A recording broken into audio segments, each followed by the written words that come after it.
Hello everyone, good morning. स्वागत है आप सबका study with dear Khan sir के इस यूट्यूब प्लेटफॉर्म पर।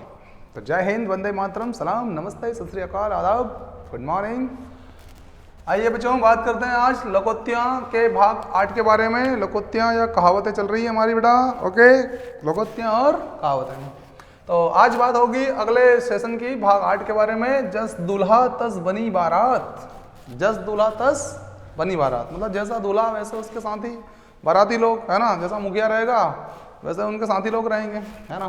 तो जैसा मुखिया वैसे उसके साथी, ठीक। जस दूल्हा तस बनी बारात, जैसा मुखिया वैसे उसके साथी।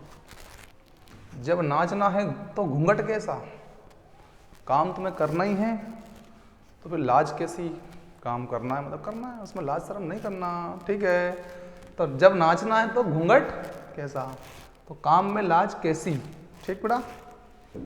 जहां न पहुंचे रवि वहां पहुंचे कवि। देखो भैया, जहां सूर्य की किरणें नहीं पहुंच पाती है ना, उस जगह तक कवि का विचार पहुंच जाता है। कवि वहां तक की सोच लेता है जहां तक रवि नहीं पहुंच पाता है। इसलिए कवि की कल्पना का कभी अंत नहीं होता है। इसलिए कहते हैं जहां न पहुंचे रवि वहां पहुंचे कवि, ठीक है। कवि की कल्पना का अंत नहीं होता भाई। जाको राखे साइया मार सके ना कोई। याद है ना, जिसके ऊपर भगवान का हाथ हो उसका कोई कुछ नहीं बिगाड़ सकता, है ना। हाँ, तो जिसका भगवान रक्षक है उसका कोई कुछ नहीं बिगाड़ सकता। तो जाको राखे साइया मार सके ना कोई। जाके पाँव न फटे बिवाई सो क्या जाने पीर पराई। बिवाई समझते हो ना, पाँव में, है ना, वो पाँव फट जाता है ठंड के मौसम में खासकर, है ना, तो वो बिवाई। तो जाके पाँव न फटे बिवाई सो क्या जाने पीर पराई। दूसरे का दर्द क्या जानेगा, यानी कि भुक्त भोगी आदमी जो रहता है ना, वो अच्छी तरह जानता है कि दर्द क्या होता है, किस चीज़ का क्या दर्द है। अगर एक आदमी का पहले ही से वो काम हो चुका है, यानी कि उसके पाँव में बिवाई फट चुकी है, और जब वो दूसरे का देखता है ना तो उसको मालूम है कि यार भयंकर दर्द है। और अगर नहीं फटी है इस आदमी के पाँव में कोई बिवाई और दूसरे के देखेगा, हाँ थोड़ा बहुत दर्द होगा, राइट। इसलिए तो भुक्त भोगी ही दूसरों के कष्ट को जान सकता है। जिसकी लाठी उसकी भैंस, ये तो आप शायद हर दूसरे तीसरे दिन सुनते होंगे इस कहावत को। भाई आज के टाइम पे देख लो आप, जिस आदमी के पास पावर है ना, पावर, विजय उसी की है। अर्थात जहां सर्वत्र शक्तिशाली की ही विजय होती है। इसलिए शक्तिशाली बनिए, पावर में आइए, पावर में, है ना। प्रशासन में आइए, पहले नौकरी लगाइए, पावर आएगा, पावर आएगा, प्रशासन सब मिलकर आप शक्तिशाली बना देंगे। सब ये सब मिलकर आपको क्या बना देंगे, शक्तिशाली बना देंगे, ठीक है बेटा। तो पावर होना जरूरी भी है थोड़ा बहुत, तो, है ना। तो जिस पत्तल में खाना उसी में छेद करना। जिस पत्तल में खाना उसी में छेद करना मतलब क्या, कृतज्ञ होना। क्या होना, कृतज्ञ होना। कृतज्ञ तो समझते ना आप, इसको सिंपल भाषा में कहते हैं एहसान फरामोश। एहसान फरामोश, जो एहसान को नहीं मानता है उसको बोलते हैं एहसान फरामोश, ठीक। तो जिस पत्तल में खाना उसी में छेद करना किसके लिए इस्तेमाल होता है, एहसान फरामोश, है ना। यानी कि आपके साथ किसी ने अच्छा किया, आप उसी के साथ क्या कर रहे हो, बुरा कर रहे हो, तो छेद कर रहे हो ना। मतलब एहसान फरामोश हो आप, ऐसा करना चाहता है, ठीक है। हाँ, कृतज्ञ होना। जिन ढूंढा तिन पाई या गहने पानी बैठ। गहने का मतलब गहरे पानी बैठ। यदि जो आप चाहते हैं और उसको वास्तव में पाना भी चाहते हैं, है ना, तो आपको गहरे पानी में उतरना पड़ेगा। मतलब कठिन परिश्रम करना पड़ेगा, कठिन परिश्रम करना पड़ेगा। बिना कठिन परिश्रम से आप सफल नहीं हो सकते, ये कह रहा है। समझ लीजिए आप भी बच्चों। हाँ, यदि परिश्रम कठिन है तो फिर सफलता आसान है। सफलता आसानी से मिल जाएगी, लेकिन उसके पीछे का कठिन परिश्रम आपको करना पड़ेगा, ठीक है बेटा। सफलता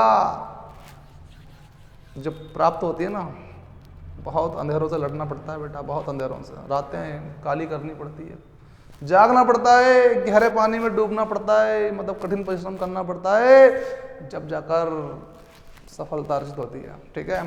तो समझ लीजिए, जिन ढूंढा तिन पाई आं गहने पानी बैठ। कठिन परिश्रम के बिना सफलता नहीं मिलती, ठीक है ना। कठिन परिश्रम या खोज से ही सफलता मिलती है। जीती मक्खी नहीं निकली जाती, जीती मक्खी नहीं निकली जाती। कभी ऐसा हुआ होगा ना कि चाय में या किसी चीज़ में मक्खी पड़ जाए तो उसको फेंक दो, इसको ऐसा करके करते हैं नहीं अपन। हाँ, तो निकलते हैं क्या? नहीं निकल सकते हैं। जीती मक्खी नहीं निकली जाती। मतलब जो घृणित कार्य होते हैं ना, घृणित खराब टाइप के कार्य, वो जानबूझकर नहीं होते हैं, ठीक है ना, जानबूझकर नहीं किए जाते हैं। तो जानबूझकर घृणित कार्य नहीं किया जाता। जानबूझकर घृणित कार्य जिनसे घृणा होती हो, ऐसा कार्य नहीं किया जाता है ना। देखो ये जीती मक्खी नहीं निकल सकते ना। हाँ, जैसी बहे बयार पीठ तब तैसी दीजे।